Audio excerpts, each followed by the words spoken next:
안녕하세요. 사연을 부탁해입니다. 오늘의 사연을 소개하겠습니다. 퇴근 후 집에 온 남편이 평소와는 달리 어딘가 불안한 기색이 역력했습니다. 그날따라 남편의 손에 빵봉투가 들려 있었는데요. 그 빵봉투는 평소 제가 자주 이용하던 빵집 봉투였습니다. 봉투를 들고 마치 무슨 말을 하고 싶은데 선뜻 입이 떨어지지 않는 사람처럼 어물쩍거렸는데요. 회사에서 무슨 일이 있었겠거니 하고 대수롭지 않게 넘겼습니다. 보통 여자들은 별것 아닌 일에도 조잘거리며 관계를 돈독히 하지만 남자들은 쉽게 속내를 꺼내지 않잖아요. 남편 또한 속내를 쉽게 꺼내는 사람이 아니었고 그런 남편의 성격을 이해하는데 2년이나 걸렸을 정도로 과묵한 편이었어요. 하지만 그날은 함께 저녁을 준비하고 식탁에 마주 앉았는데 남편은 여전히 고민이 가득한 표정으로 젓가락을 만지작거릴 뿐이었습니다. 남편의 망설임이 답답해 먼저 입을 열었어요. 왜? 회사에 무슨 일 있어?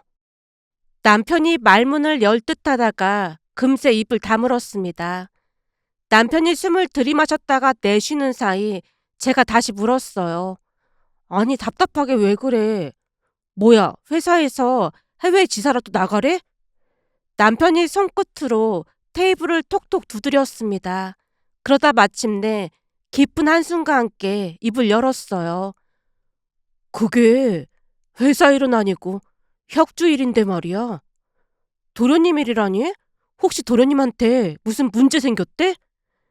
남편이 곤란한 표정을 짓다가 고개를 내저었어요. 그런 건 아니고 혁주가 어제 저녁에 본가에 찾아와서 결혼한다고 했대. 순간 멈칫했다가 금세 미소를 지었습니다.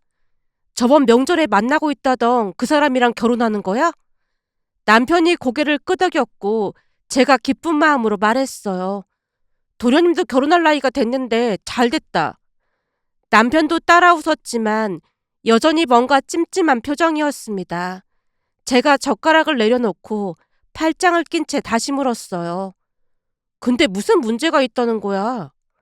한동안 말없이 제 눈치를 보다가 천천히 말을 이어갔습니다. 혁주가 말이야. 나한테 보증을 좀 서줄 수 없냐고 엄마한테 물어봤다나 봐. 보증이라니? 뜬금없이 그게 무슨 소리야?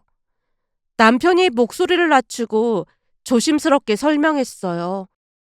혁주가 대출을 따로 받을 거고 예비 재수 씨도 회사 대출을 1억까지 받을 수 있다는데 그걸 받아서 집을 사려고 하나 봐. 근데 보증 얘기가 왜 나온 거야? 사내 대출이면 이자도 저리일 텐데 대체 보증 얘기가 왜 나온 거야? 도무지 이해할 수가 없네. 그게 사내 대출이라도 보증보험에 가입을 해야 한다나 봐. 근데 보증보험이 안 된다고 하네. 그래서 연대 보증인이 필요하다고 해서. 남편도 잘 모르는 듯 제대로 설명조차 하지 못했습니다. 딱 들어보니 들은 대로 대충 둘러대는 느낌이었어요. 결국 제가 한심하다는 듯 남편을 똑바로 바라봤어요. 그래서 당신이 예비동서 대출받는데 보증을 서주겠다는 거야? 남편이 머리를 긁적이며 말을 흐렸습니다. 그게 예비 재수씨 회사가 서울보증보험에 가입이 안 돼 있어서 사내대출을 받으려면 연대 보증이 필요하대. 그래서 당신은 어떻게 할 건데? 글쎄, 결혼 때문에 그런 거라 안 된다고 할 수도 없고. 그래서 해주겠다는 거야? 만약 잘못되면 우리까지 쫄딱 망하는 걸 알고 있는 거지? 설마 뭔 일 있겠어? 그 말을 듣는 순간 속이 부글부글 끓어올랐습니다. 도대체 왜 장남이 집안의 모든 문제를 해결해야 하는 거지라는 생각과 함께 이건 아니다 싶은 생각이 들었어요. 내가 볼 때 보증은 진짜 아닌 것 같아. 그것도 우리한테 말한 것도 아니고 어머니께 말했다는 건 도련님도 뭔가 꺼림칙하니까 그런 거 아니겠어? 근데 보증 얘기 나온 거 알면 고모님이 가만히 계실지 모르겠네. 제 입에서 고모님이라는 단어가 새어나오자 남편이 움찔했기에 더욱 몰아붙였어요. 당신이 어머니 말씀 거절 못하는 거 뻔히 하니까 도련님이 그런 거야. 암튼 각서라고 그냥 도련님 결혼할 때 축의금이나 두둑하게 내고 말아. 근데 만약 그게 해결 안 되면 예비 재수 씨가 결혼 못한다고 했다던데 엄마가 그것 때문에 고민이 많더라고. 분명히 말하는데 그거 보증 서주면 당신이랑 나랑 끝이야. 바로 이혼이니까 그렇게 알고 있어.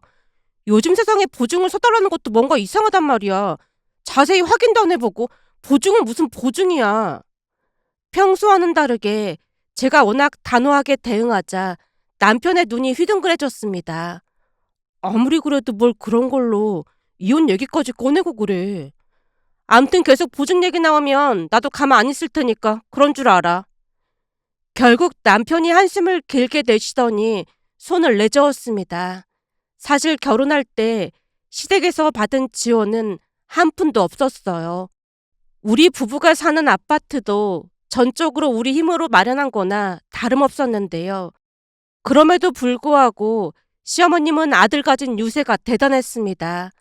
특히 남편이 장남이란 이유로 더 강하게 집착하는 것 같았는데요.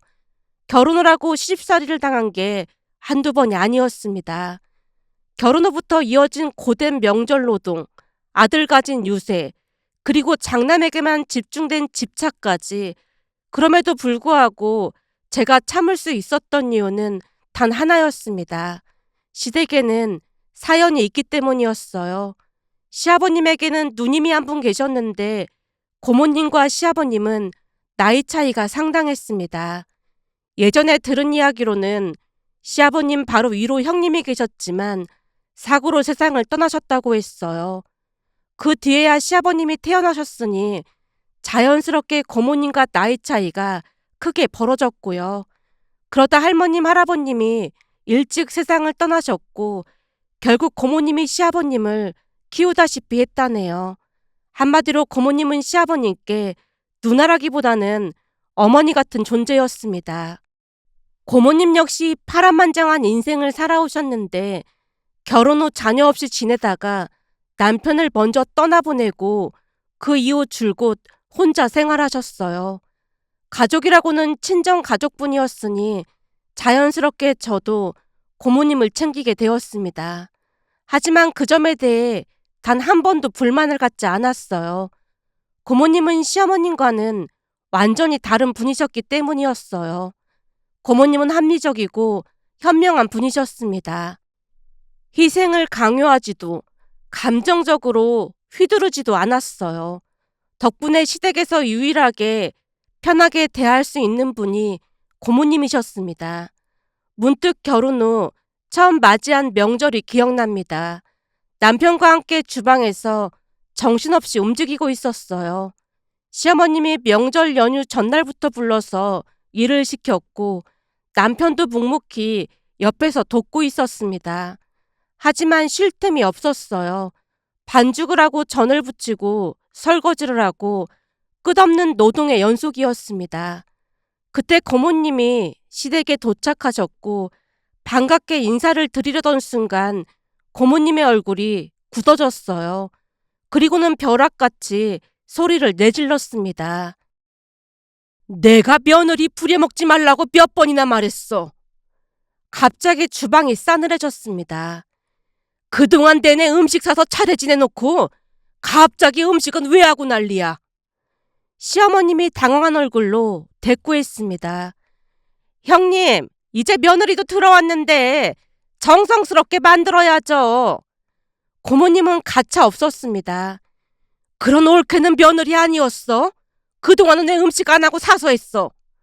그야 형님이 힘들다고 그냥 사서 하자고 하셨으니까요.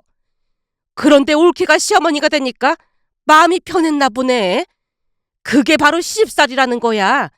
올케는 그동안 편히 살아놓고 며느리는 왜 이렇게 못 부려먹어서 안달이야.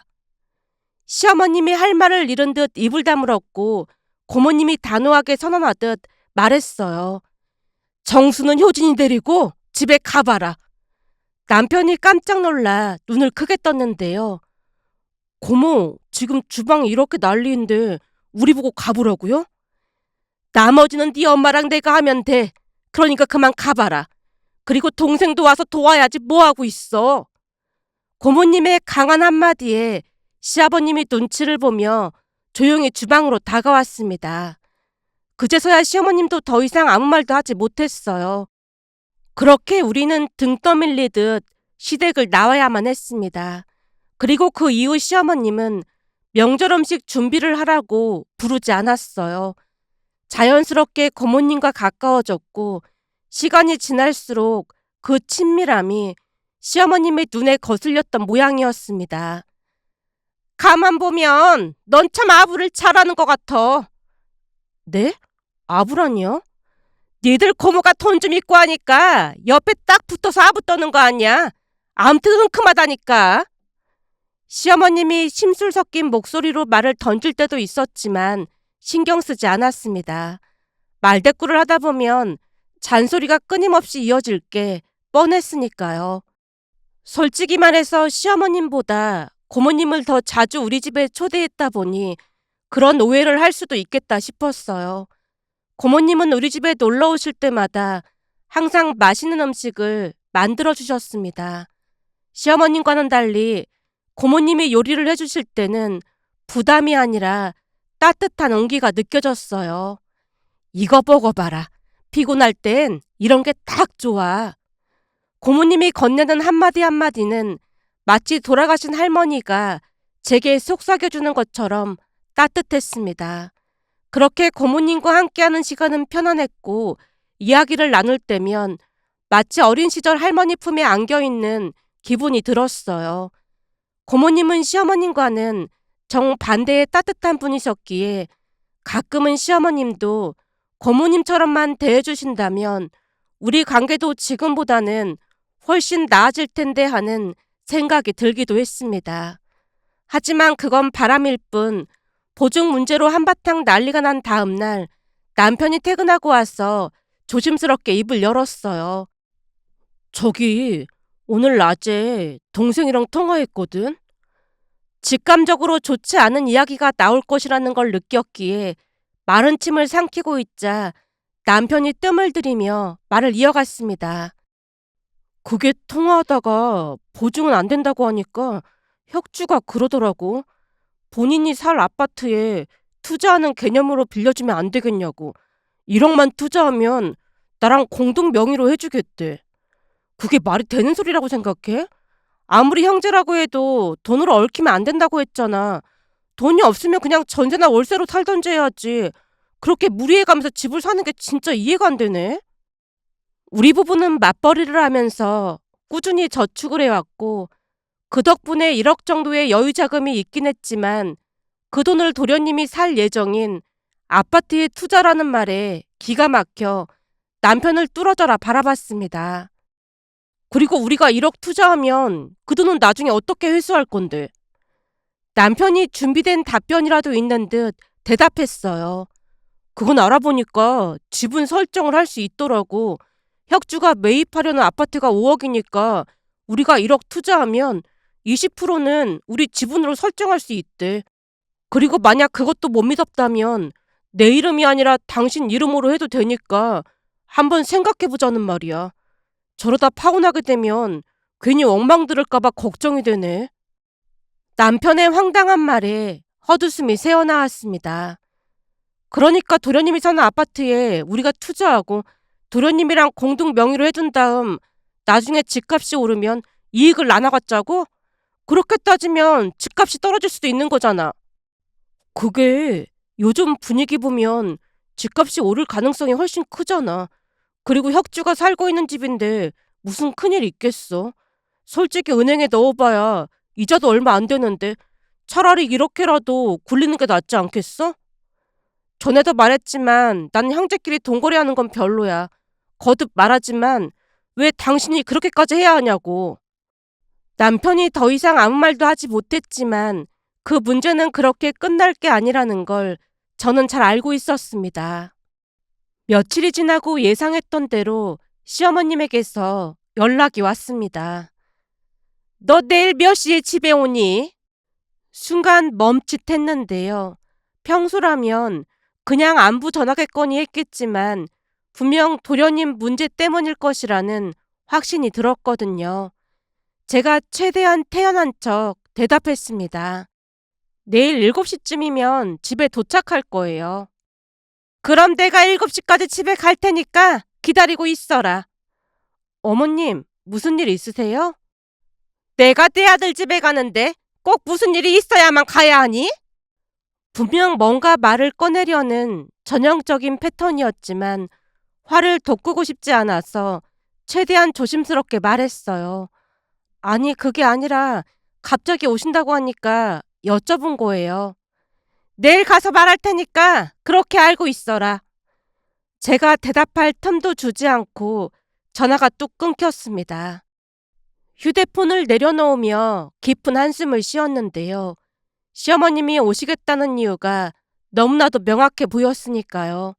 게다가 남편이 출장이라는 것까지 확인한 게 분명했습니다. 우유부단한 남편이 없는 시간을 골라 저를 압박하려는 의도가 분명했어요. 다음날 퇴근하고 6시 50분쯤 집에 도착했습니다. 그리고 정확히 6시 55분 초인종이 울렸어요.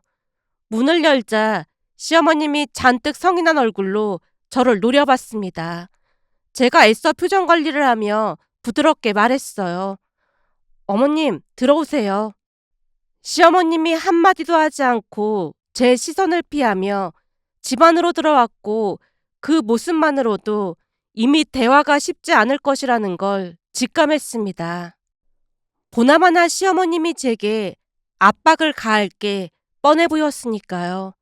시어머님이 집에 들어오자마자 소파에 털썩 앉았고 제가 애써 침착한 목소리로 물었습니다. 어머님, 시원한 음료 한 잔 드릴까요? 그래, 한 잔 쳐봐라. 주방으로 가서 냉장고를 열었고 차가운 음료를 따라 들고 나오며 마음을 다잡았습니다. 분명히 도련님 이야기를 하러 오신 거겠지만 차분하게 대화를 해보자는 생각이었으니까요. 하지만 음료수를 건네자마자 시어머님이 갑자기 목소리를 높였습니다. 네가 뭔데 자꾸 집안에 분란을 일으키는 거니?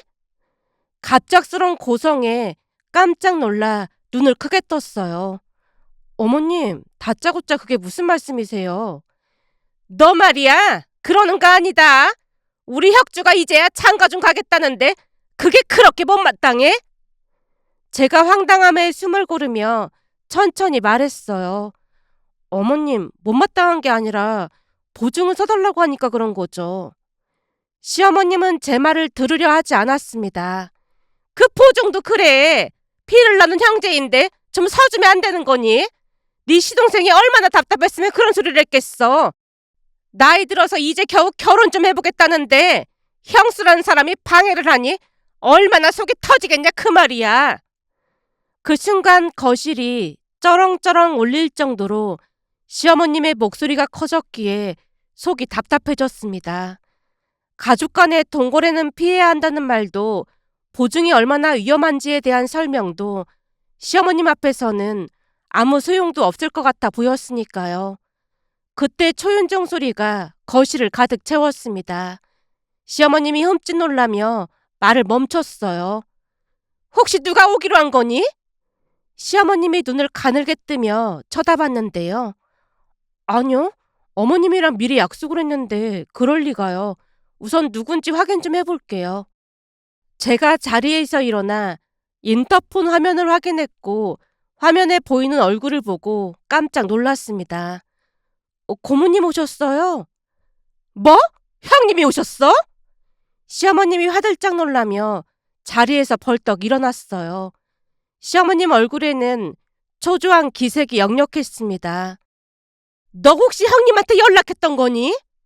제가 단호하게 고개를 저었어요. 아니요, 그럴 리가요. 근데 형님이 갑자기 왜 찾아와? 시어머님의 목소리에는 다급함이 묻어 있었는데요. 고모님은 전혀 예상하지 못한 변수였을 것이라는 생각이 들었습니다. 원래도 가끔 연락 없이 오시긴 했어요. 제가 최대한 담담한 척하며 문을 열었고 집 안으로 들어서던 고모님의 눈길이 시어머님을 향했어요. 올케가 여긴 웬일이야? 고모님의 날카로운 질문에 시어머님이 눈치를 살피며 대답했습니다. 형님 오셨어요. 며느리랑 할 얘기가 있어서 왔어요. 그 순간 고모님의 눈썹이 스르르 올라갔습니다. 밖에서 들으니까 혁주 결혼이 어쩌고 저쩌고 하던데 거기다 보증은 또 무슨 소리야? 시어머님의 얼굴이 순간적으로 굳어졌는데요. 설마 다 들으셨어요? 올케가 워낙 큰 소리로 말하니까 다 들었지. 고모님의 시선이 차갑게 번뜩였고 거실의 공기가 싸늘해졌습니다. 그 모습에 시어머님이 안절부절 못하는 모습이 눈에 보였어요. 순간 고모님의 단도직입적인 질문이 이어졌습니다. 보종은 무슨 소리냐니까? 시어머님이 당황한 듯 손사래를 쳤어요.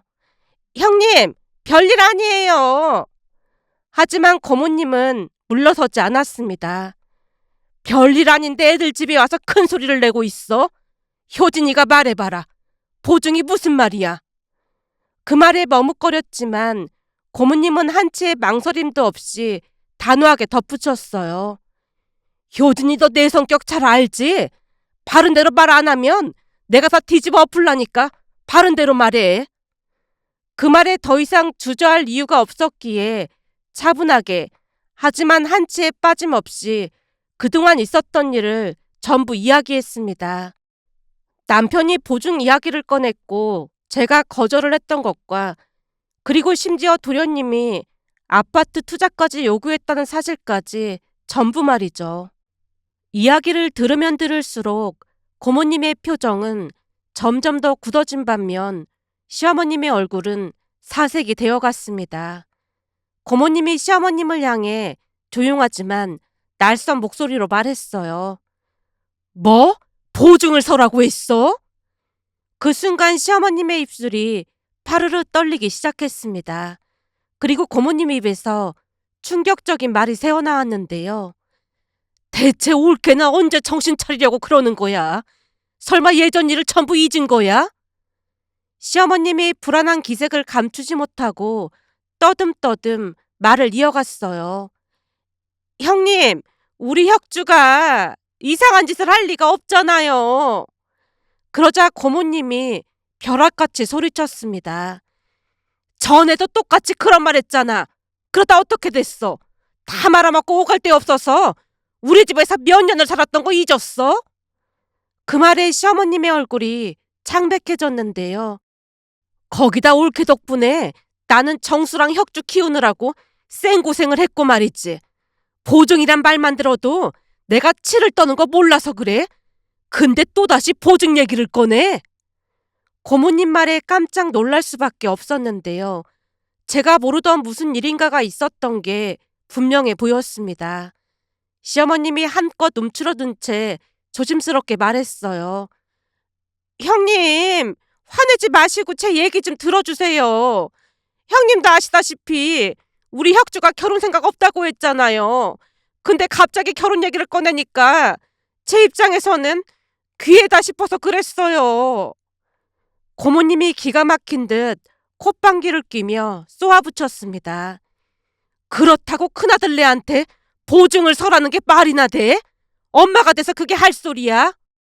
고모님의 강한 질책에 시어머님이 더 이상 변명을 늘어놓지 못했고 고모님이 깊은 한숨을 내쉬며 과거 이야기를 꺼냈습니다. 정수 태어나고 얼마 안 돼서 올케 친정동생, 그러니까 사돈이 보증을 서달라고 울고불고 매달렸던 거 기억나? 제가 놀란 얼굴로 두 분을 번갈아가며 바라봤는데요. 고모님이 다시 말을 이어갔습니다. 친정동생이 그리 매달리니까 올케도 마음이 약해져서 결국 보증을 서줬지. 그게 무슨 결과를 낳았는지 벌써 잊은 거야? 고모님의 얼굴에서는 분노와 한숨이 교차하고 있었습니다. 그 일로 올케도 같이 망했잖아. 결국 오갈 데가 없어진 올케랑 동생이 우리 집에 와서 몇 년을 지냈고 말이야. 그러는 동안 나는 정수랑 혁주를 떠맡아 키웠고 사람답게 사는데 10년이 넘게 걸렸던 거 잊은 거야? 순간 등골이 서늘해졌는데요. 고모님이 다시 한번 단호하게 쏘아붙였습니다. 그렇게 고생을 하고도 또 보증 얘기를 꺼내? 대체 올케나 언제 정신 차릴 거야? 시어머님이 고개를 푹 숙였어요. 형님, 잘못했어요. 혁주 결혼시킬 생각밖에 없어서 정신이 나갔었나 봐요. 고모님이 한숨을 내쉬며 시어머님을 날카롭게 쏘아봤습니다. 그리고 혁주가 만나고 있다던 그 아가씨 말이야. 딱 들어보니까 뭔가 수상한데 결혼시킬 생각만 하지 말고 잘 확인해봐. 이런 건 올케가 알아서 해야 하는 거지. 내가 이런 것까지 전부 알려줘야겠어. 그 말에 시어머님이 움찔하며 고모님을 바라봤어요. 형님, 그게 무슨 말이에요? 고모님이 팔짱을 끼고 단호한 눈빛을 유지한 채 말했습니다. 아무리 생각해봐도 뭔가 이상하잖아. 결혼 전부터 보증을 서라고 하질 않나? 아파트를 공동명의로 해서 투자를 하라고 하질 않나? 사기꾼 기질이 다분해 보이잖아. 딱 봐도 수상한데 올케는 그런 사리 분별도 못하는 거야? 그 말에 시어머님이 크게 당황하며 되물었습니다. 예? 사기꾼이요? 그래. 뭔가 앞뒤가 잘 안 맞고 냄새가 난다 그 말이야. 내가 볼 때 지금 결혼이 문제가 아니라 무턱대고 결혼했다가는 혁주 인생 날아갈 수도 있으니까 혁주한테 모른 척하고 뒷조사부터 해봐. 요즘 세상에 보증이 웬 말이야. 지금 혁주가 눈에 콩깍지가 씌어서 정신을 못 차리는 것 같으니까 제대로 확인하라 그거야. 고모님의 말은 전혀 근거 없는 추측이 아니었습니다. 도련님이 갑자기 결혼을 서두르더니 보증을 서달라고 하고 그게 안 되니 공동명의 투자를 요구하고 그 모든 흐름이 너무나 부자연스러웠으니까요. TV 보니까 요즘 사람 써서 뒷조사시키고 그러던데 한번 해보라고. 요즘 유튜브만 봐도 이런저런 정보가 차고 넘치던데 내가 올케 때문에 불안해서 살 수가 없다. 순간 소름이 돋았는데요. 고모님은 생각보다 훨씬 현실적인 분이셨습니다. 시어머님도 처음에는 반신반의하는 눈치였지만 고모님의 확신 어린 말투에 흔들리는 기색이 역력했어요. 결국 시어머님이 제게 조용히 말했어요. 효진아, 혹시 사람 좀 알아봐 줄 수 있겠니? 처음에는 망설였지만 혹시라도 고모님의 직감이 맞다면 돌이킬 수 없는 일이 될 수도 있겠다는 생각이 들었습니다. 그래서 조용히 여기저기 수소문을 해보니 정말로 탐정이란 직업이 존재한다는 것을 알게 되었어요. 결국 도련님의 여자친구를 뒷조사하게 되었는데요. 그 결과는 상상 그 이상이었습니다. 탐정에게 의뢰를 맡긴 지 얼마 후 충격적인 소식을 들어야만 했거든요. 도련님의 여자친구가 정가 오범이라는 사실이 드러났는데요. 이전에도 도련님에게 했던 비슷한 방식 그대로 사기를 쳐왔던 사람이었어요. 남자들에게 접근해 돈을 빌리거나 교묘하게 빼돌려서 도망치는 전형적인 수법이었습니다. 심지어 성형수술을 몇 번이나 했다는 말에 경악을 금치 못했어요. 그리고 그 사실을 들은 시어머님은 그 자리에서 털썩 주저앉고 말았습니다. 그제서야 모든 게 분명해졌어요. 만약 도련님이 그 여자와 결혼을 했더라면 우리 집안은 정말로 쫄딱 망할 뻔했으니까요. 결국 도련님에게도 사실대로 말했고 엄청난 충격을 받고 즉시 그 여자와 헤어졌습니다. 이후 시어머님이 저를 찾아와 조용히 말했어요. 효진아, 미안하다. 정말 미안했어. 그 말에 깜짝 놀랄 수밖에 없었는데요. 시어머님 입에서 그 말을 들을 날이 올 것이라고는 상상도 못했으니까요. 그 사건 이후 시어머님이 저를 대하는 태도가 180도로 바뀌었습니다. 한마디로 저는 그저 보증을 반대했을 뿐인데 집안을 살린 영웅이 되어 있었어요. 그렇게 며칠이 지난 어느 날 고모님이 다시 찾아오셨습니다. 그때 나한테 미리 연락해줘서 고마웠다. 전화 안 했으면 어쩔 뻔했어. 결혼 전에 고모님께서 무슨 일 생기면 꼭 연락하라고 하셨잖아요. 이번 일을 겪어보니까 왜 그러셨는지 알 것 같아요. 만약 고모님 아니었으면 진짜 큰일 날 뻔했잖아요. 고모님이 피식 웃으며 고개를 끄덕였습니다. 내가 오죽했으면 결혼 전에 너한테 그렇게 당부를 했겠니? 앞으로도 잘 부탁하마. 그나마 효진이가 있어서 얼마나 다행인지 모르겠어. 내가 했던 말을 나이 많은 사람이 하는 잔소리라고 생각하고 한 귀로 듣고 흘려버렸으면 큰일 날 뻔했잖니. 고모님이 저를 뚫어져라 바라보더니 따뜻한 미소를 지으며 덧붙였습니다. 효진이 덕분에 화를 면한 거야. 고모님 말씀에 얼굴이 붉게 물들었는데요. 칭찬은 고래도 춤추게 한다고 했던가요?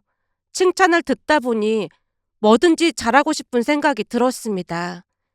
그 뒤로 남편도 제게 진심으로 사과했고 우리는 다시 평온한 일상을 보내고 있습니다. 무엇보다도 시어머님이 저를 대하는 태도가 완전히 달라진 걸 보면서 처음에는 제 마음을 알아주지 못해 답답하고 우울했지만 결국 진심은 통하는 법이라는 생각이 들었습니다. 이번 일을 겪으며 사람을 볼 때, 특히나 결혼 상대자를 선택할 때 정말이지 신중해야 한다는 걸 다시 한번 느끼며 이런 사연도 있을까 싶어 이렇게 글 남겨봅니다. 오늘의 사연은 여기까지였습니다. 즐겁게 보셨다면 구독, 좋아요 부탁드립니다. 고맙습니다.